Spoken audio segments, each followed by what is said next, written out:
السلام علیکم ورحمۃ اللہ وبرکاتہ۔ کیسے ہیں آپ لوگ؟ خیریت سے ہیں؟ ایک غزل، عربی غزل ہے، عربی نشید ہے جو کہ بڑی وائرل ہو رہی ہے، تب تبھی تب تب، اور اس کو بعض لوگ نعت سے ریلیٹ کر رہے ہیں، حالانکہ یہ نعت نہیں ہے، اور ایک نے تو اس کو مسجد میں بھی پڑھ لیا، جبکہ نعت شریف سے اس کا کوئی تعلق نہیں ہے۔ نعت کسے کہتے ہیں؟ نعت نبی پاک صلی اللہ علیہ وسلم کی تعریف و توصیف کو کہتے ہیں عربی میں۔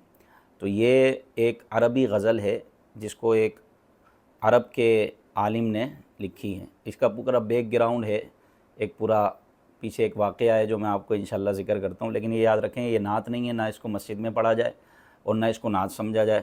اس کو بعض لوگ نعت سمجھ رہے ہیں۔ اس میں ملک کا ذکر ہے، بادشاہ کا ذکر ہے، رعایا اور سلطنت کا ذکر ہے۔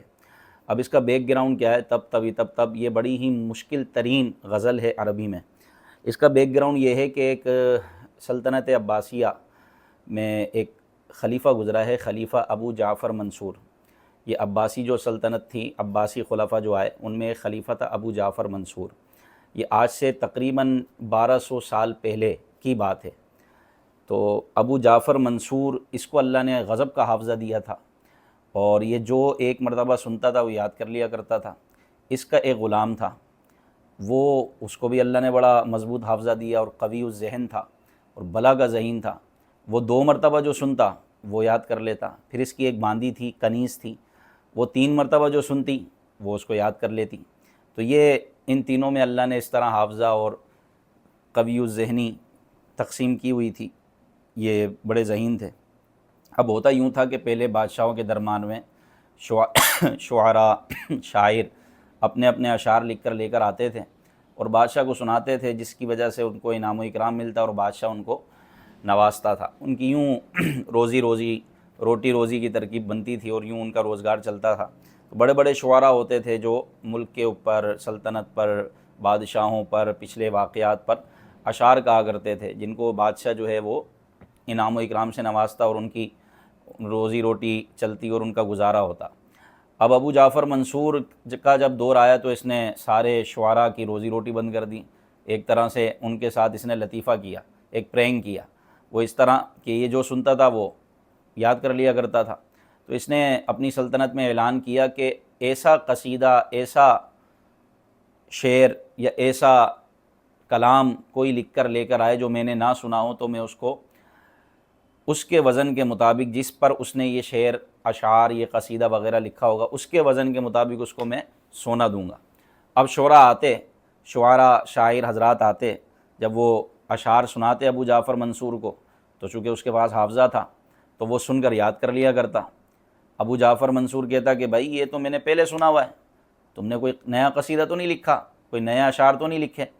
تو ابو جعفر منصور پورا کا پورا قصیدہ، پورے کے پورے اشعار وہ یاد کر کے اس کو سنا دیا کرتا، اور پھر وہ دلیل یہ دیتا کہ یہ تو میرے غلام کو بھی پتہ ہے۔ اب غلام 2 مرتبہ سن لیتا، اور غلام کا 2 مرتبہ سن لینا کافی تھا یاد کرنے کے لیے، ایک شاعر سے اور ایک بادشاہ سے۔ تو غلام بھی 2 مرتبہ سن کر یاد کر لیتا، اس کو حفظ ہو جاتا، اور وہ بھی اشعار سنا دیا کرتا۔ پھر بادشاہ کہتا کہ یہ تو میری کنیز کو بھی پتہ ہے۔ کنیز 3 مرتبہ سنتی، ایک شاعر سے، ایک خلیفہ سے اور ایک غلام سے، تو وہ بھی یاد کر لیا کرتی۔ اب شعراء پریشان ہو گئے، جو شعراء تھے، اشعار کہتے تھے کہ ہماری تو روزی روٹی بند ہو گئی ہے، بادشاہ کو جو جا کر سناتا ہے وہ اس کو یاد کر لیتا ہے، اور وہ اس کو پہلے سے یاد ہوتا ہے، اس کے غلام کو بھی یاد ہوتا ہے، اس کی کنیز کو بھی یاد ہوتا ہے۔ یہ تو بڑا عجیب مسئلہ ہو گیا۔ اب ایک لغت کے بہت بڑے امام تھے اس وقت، امام اسمعی، یہ اہل عرب میں لغت کے بڑے امام ہیں۔ تو وہ جب انہوں نے اس طرح کی باتیں سنی تو انہوں نے کہا کہ ٹھیک ہے، پھر میں خلیفہ ابو جعفر منصور کے پاس ایک قصیدہ لکھ کر لے کر جاتا ہوں، اور بڑا ہی مشکل ترین قصیدہ جس کو وہ یاد نہیں کر سکے گا۔ چنانچہ آپ نے یہ غزل لکھی، تب تبھی تب تب۔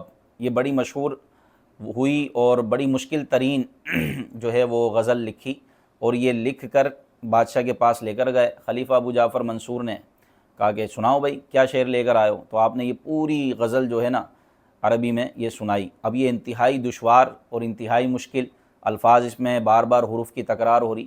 اگر آپ بھی نیٹ پر سرچ کریں گے تو یہ پوری غزل آپ کے سامنے آ جائے گی، تب تبھی تب تب لکا، اور اس طرح کی۔ اب ابو جعفر اس کو یاد نہیں کر سکا۔ جب ابو جعفر یاد نہیں کر سکا تو غلام بھی نہیں سن سکا، غلام نہیں سن سکا تو کنیز نے بھی نہیں سنا، اور وہ بھی یاد نہیں کر سکی۔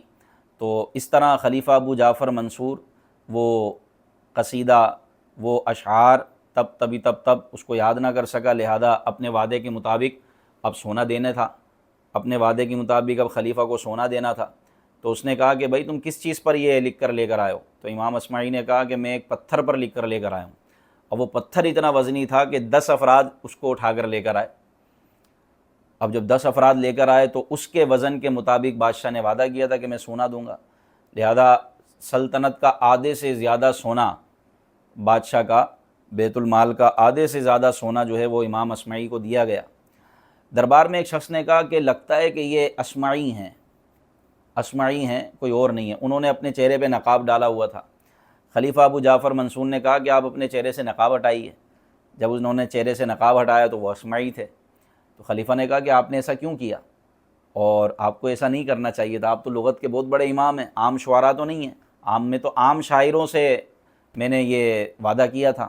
تو آپ نے فرمایا کہ آپ نے شعراء کی روٹی روزی بند کر دی، آپ کو بھی ایسا نہیں کرنا چاہیے تھا، لہذا آپ بھی اپنے پرانے طریقے پر واپس آئیں، اور جو اشعار ملک اور قوم اور بادشاہوں پر ذکر کرتے ہیں شعراء، ان کے روزی روزگار کا بندوبست کریں۔ تو بادشاہ خلیفہ ابو جعفر منصور نے بھی اپنی غلطی مانی، اور اس نے اپنی غلطی کا اعتراف کیا اور آئندہ نہ کرنے کا ارادہ کیا، اور امام اصمعی جو ہیں وہ پھر وہاں سے رخصت ہوئے۔ اب یہ واقعہ بھی امام اصمعی کی طرف منسوب ہے، لیکن تحقیق یہ ہے کہ یہ امام اصمعی کی طرف جھوٹا واقعہ منسوب ہے، اور وہ کبھی خلیفہ ابو جعفر منصور کے پاس آئے ہی نہیں۔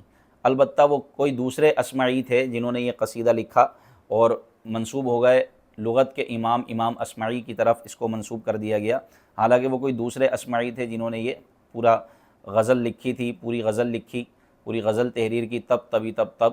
تو یہ اس کا بیک گراؤنڈ ہے۔ عربی کی اس طرح بے شمار غزلیں ہیں، بے شمار نظمیں ہیں جو کہ مشہور ہیں اور پڑھائی جاتی ہیں، درس نظامی کرنے والوں کو اشعار پڑھائے جاتے ہیں۔ تو بہرحال اس کو کوئی مسجد میں نہ پڑھے، نہ اس کو نعت سمجھے، یہ ایک غزل ہے، عربی غزل ہے، اس کا کوئی نعت سے یا حمد باری تعالیٰ سے یا مسجد سے اس کا کوئی ریلیٹڈ نہیں ہے، کوئی تعلق نہیں ہے، لہذا یہ اس کا بیک گراؤنڈ تھا جو میں نے آپ کو بیان کیا۔